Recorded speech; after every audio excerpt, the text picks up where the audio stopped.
Access Fort Wayne offers reflections of our community. Production facilities provided by Access Fort Wayne are a service of the Allen County Public Library. The views and opinions expressed do not necessarily represent those of Access Fort Wayne, the Allen County Public Library, or any other supporting organizations. For more information about creating your own television program with Access Fort Wayne, call 421-1250.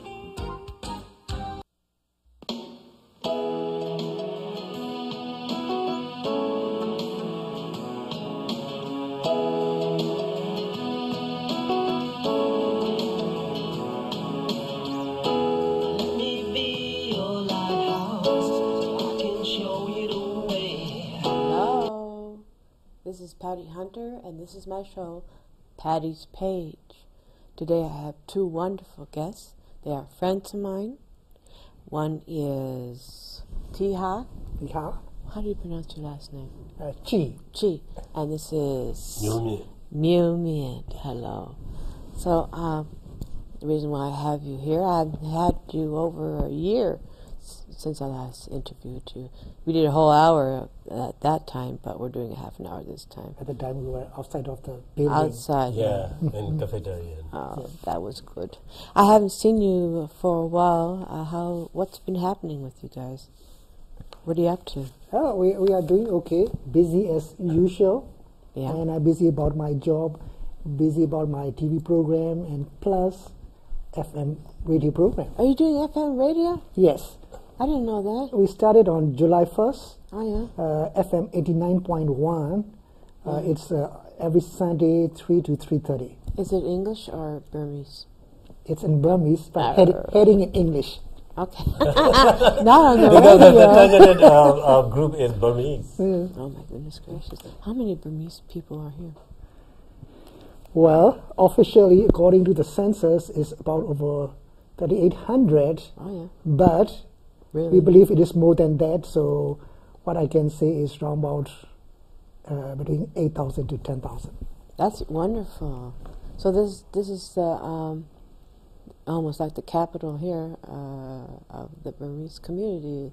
Are there large communities throughout the United States? Yes, there are many Burmese communities throughout in United States. Are you the largest? No. Okay, we in Fort Wayne, like say, estimate about between 8,000 to 10,000. Yeah. But in Indy, capital city of this state, it's round about 12,000. Oh. And then we mostly are former refugees. So who helps you when you come over? We arrive here with the help of Catholic charities, and then also the First Baptist Church. And then we've been, at the time we arrive here, we don't know where is FSSA office. We arrive here after a month, we got a job, and we go by ourselves. Yeah. Oh. Has conditions in your community improved with learning and understanding what's going on here in the United States? Yes. One thing is when we arrived here at the time, we were ex-student activists. Yeah. We have formal education before. So for the adaptation process, it is very a short period of time, and we've been blended with this community. But after 2007, when people from refugee camps, when they arrive here, they are facing very challenging because they had no chance to go to get the proper education in their terrible past lives. And one thing, this year, there are 96 high school graduate students from our community. Wonderful. Yes. Mazel tov. I like saying that word. Oh, my goodness. So, what's happening in Burma? What's the name of it now? It's not Burma. What's it called now? So now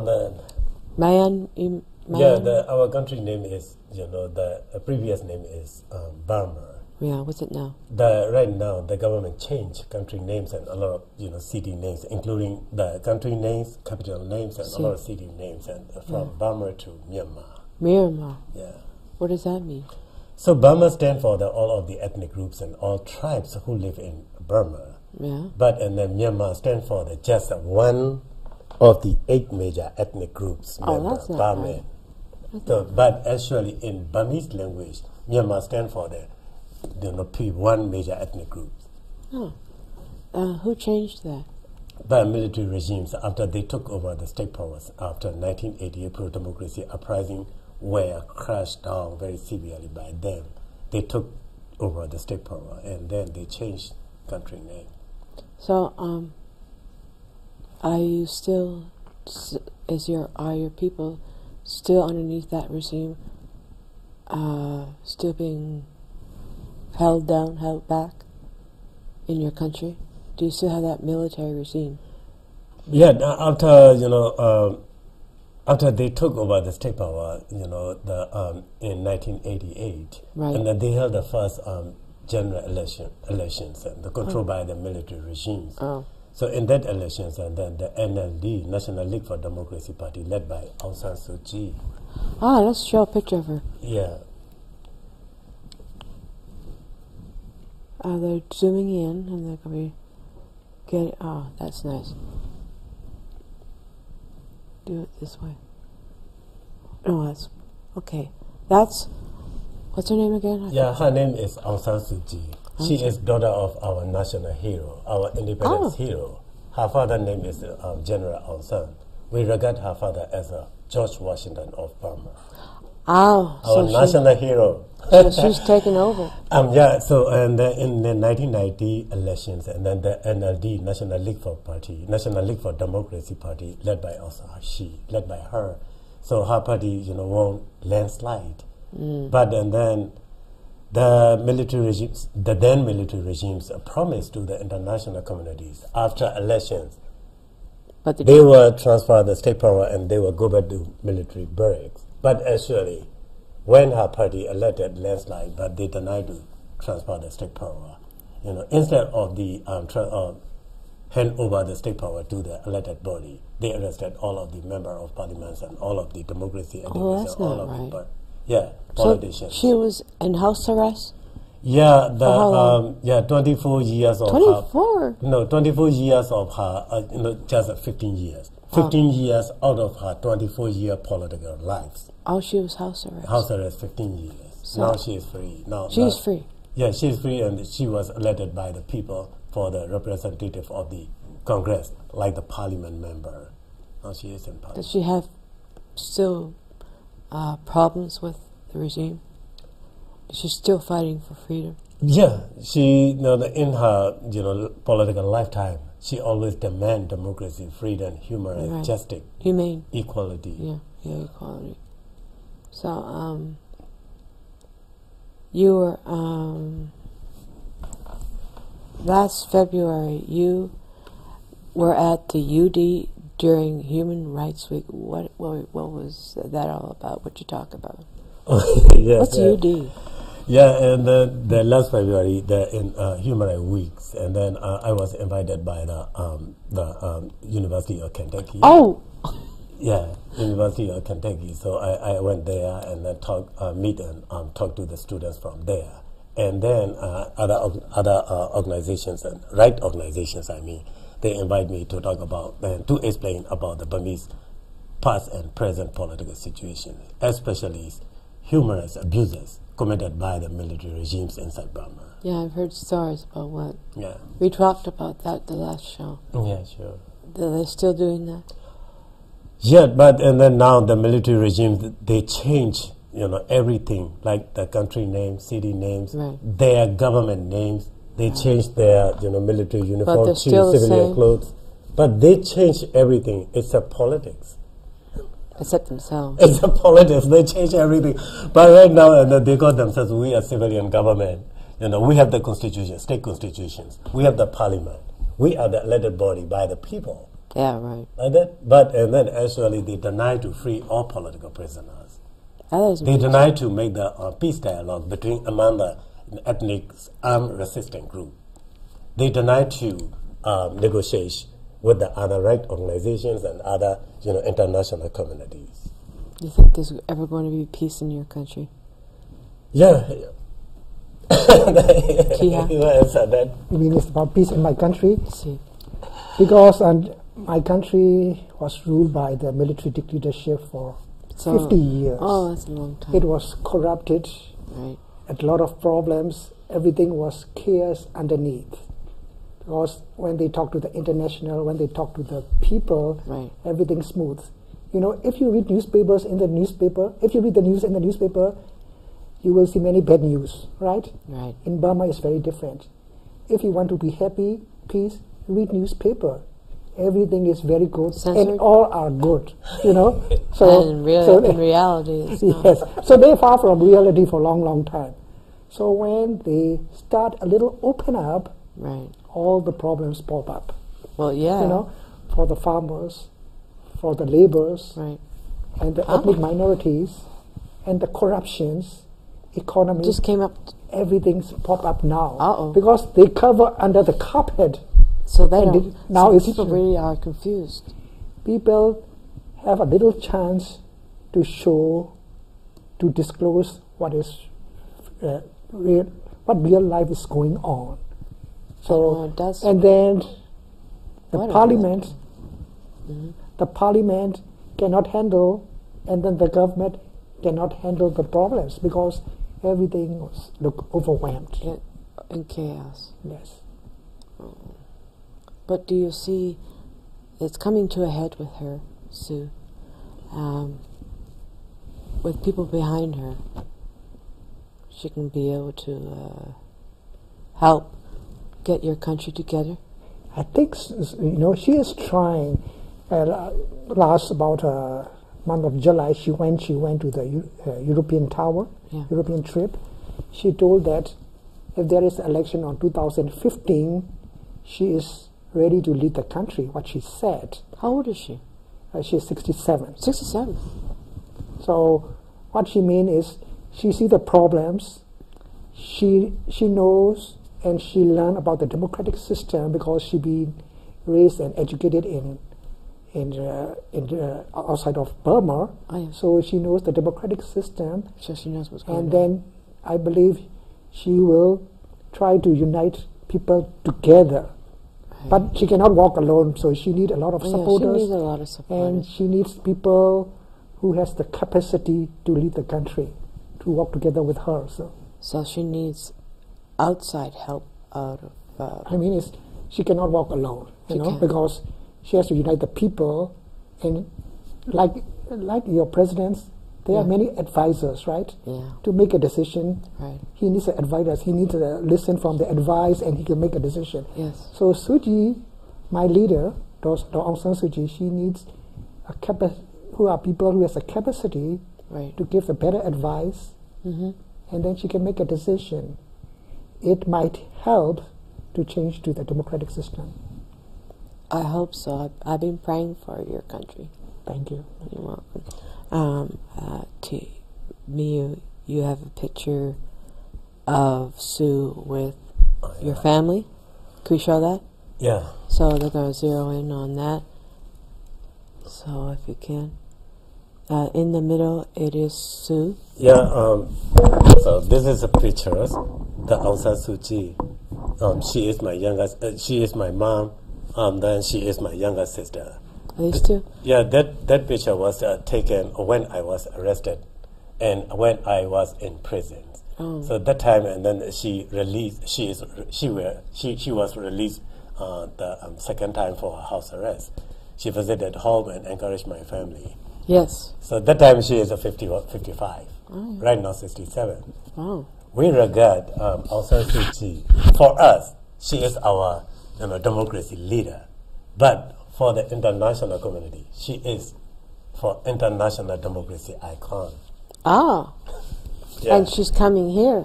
Yeah, and then as far as we know, that now State Department and Homeland Security, they will arrange for her trips to United States. But she's coming here to Fort Wayne.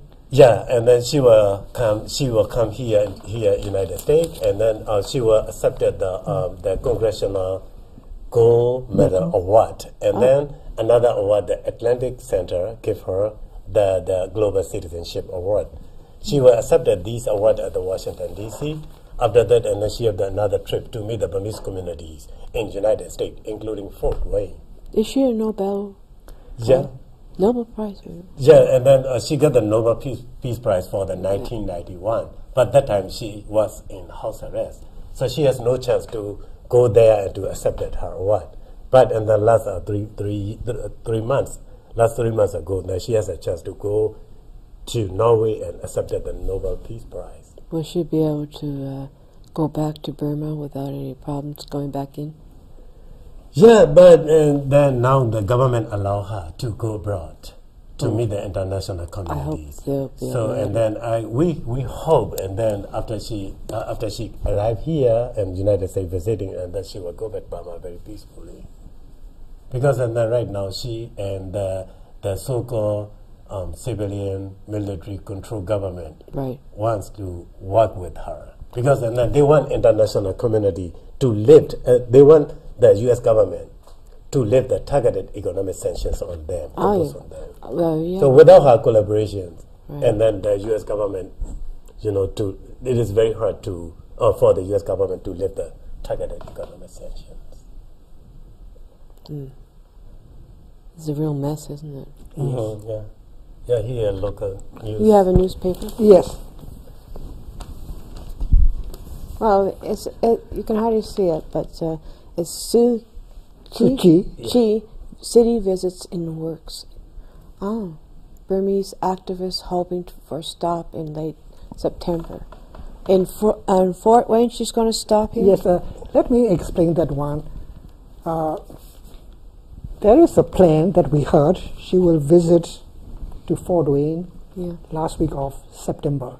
Oh, yeah. But we don't know exact date and confirmation yet. It's in Homeland Security's way. Yes, and from the State Department. So anyhow, people from Fort Wayne Burmese community and other different organizations were very excited about that. And then we are working together preparation if she arrives here. If she arrives here, who will be able to meet up with her? Just city officials? And yes, if she arrives, according to the news, according to some reliable sources, she will give 90 minutes, 1.5 hours to meet with the community. So it means the city officials, Burmese community, and other the Americans, people from Fort Wayne. So we will have a chance to meet with her, and we will listen what she says. Are you going to have like a tickets or lotto or? Oh no, it will be free. It's free for the public. So community is working on that, working together with the city officials. So that just boosts your energy, 100%. Yes, because this the Burmese community from Fort Wayne was started by the Burmese student activists, and then we are very strong against the military dictators. So we've been here for almost 2 decades. 2 decades. And then we are still strong against the military rulers. So we're very excited if our leader of the pro-democracy movement will come here. It's very overwhelming to us. It's a blessing, really. I think so, yes. And it'll help you still fight for what is right. Yes. We still fight for our people. We want to see our country to the level of international standards. Will you be able to go back home? I wish to. We are waiting. Just to visit or stay?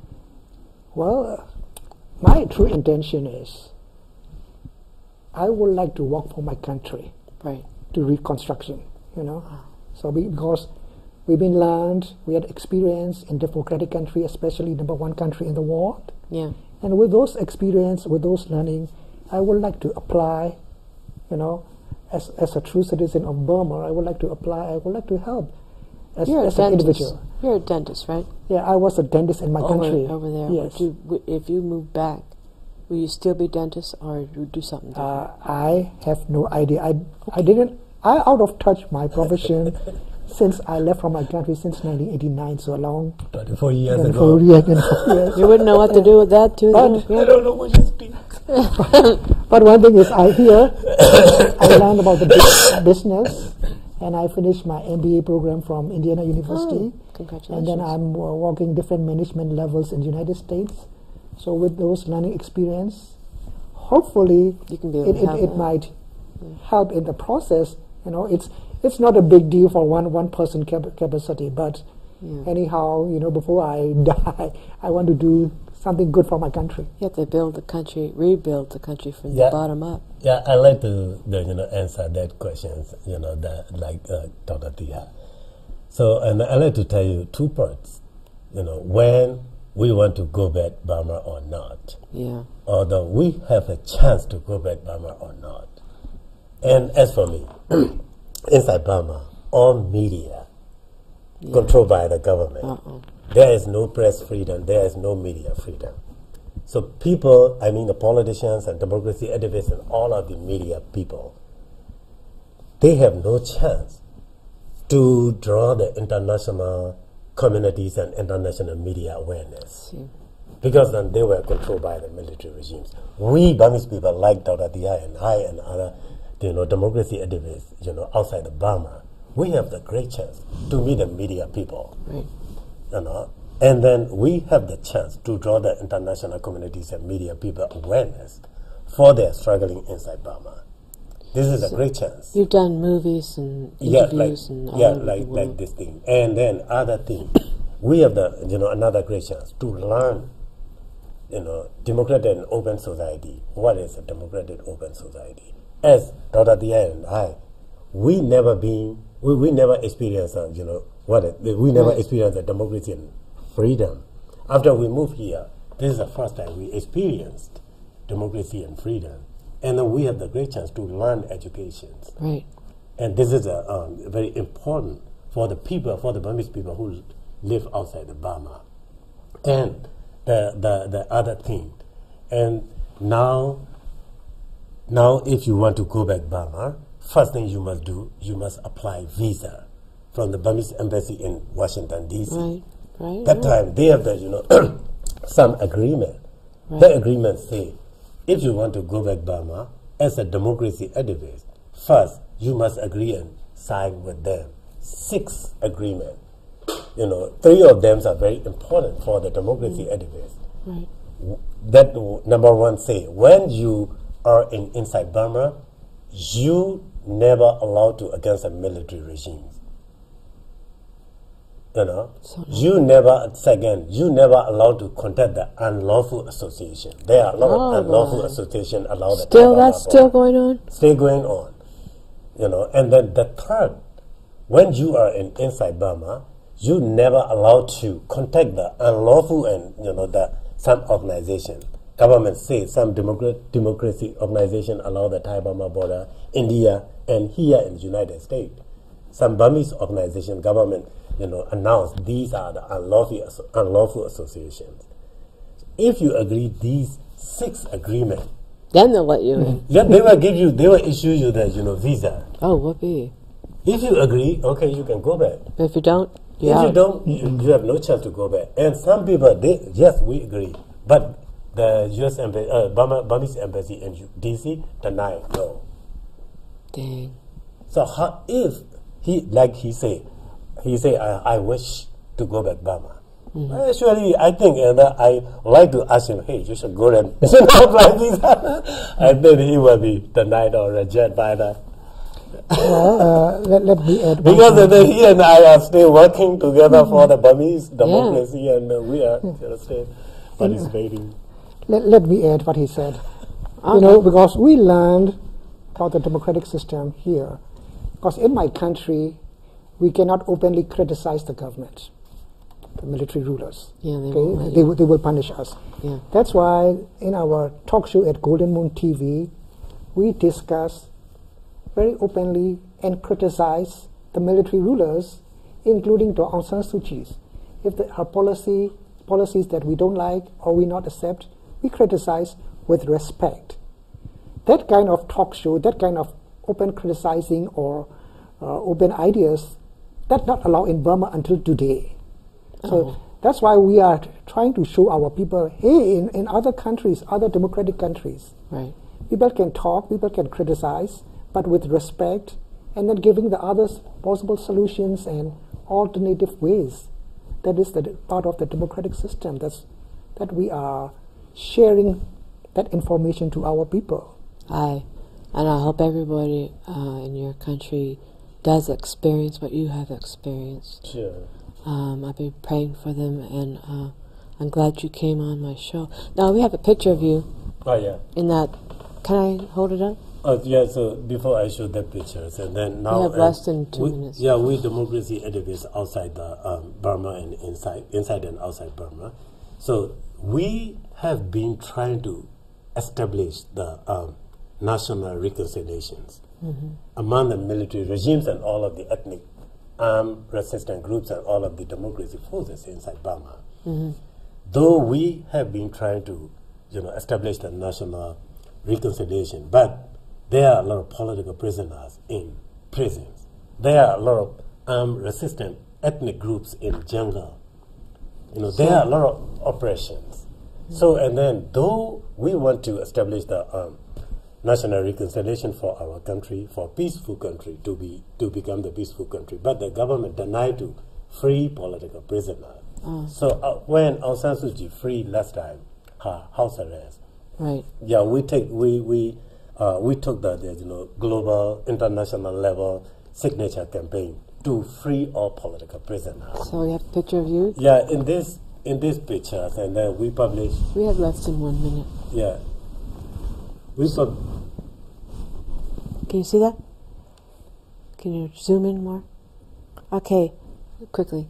Yeah, and then we published that book, and then there are a lot of people you can see there all over the world. All of them are former political prisoners, including me here. You can see. Okay, we'll show this picture, and then we have to. Okay, he has the name of the person on his hand that he wanted to have freed.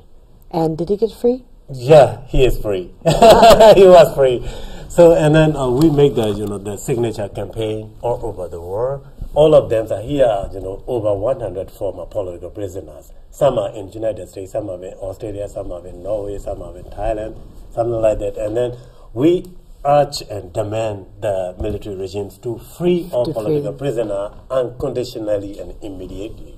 But government denied to free all. So this is the end of the show. We'll have you on again. I'm so glad, Tiha and Miu, you came to me on my show. And I'd like to thank everyone for tuning in. And so we'll see you next week. God bless.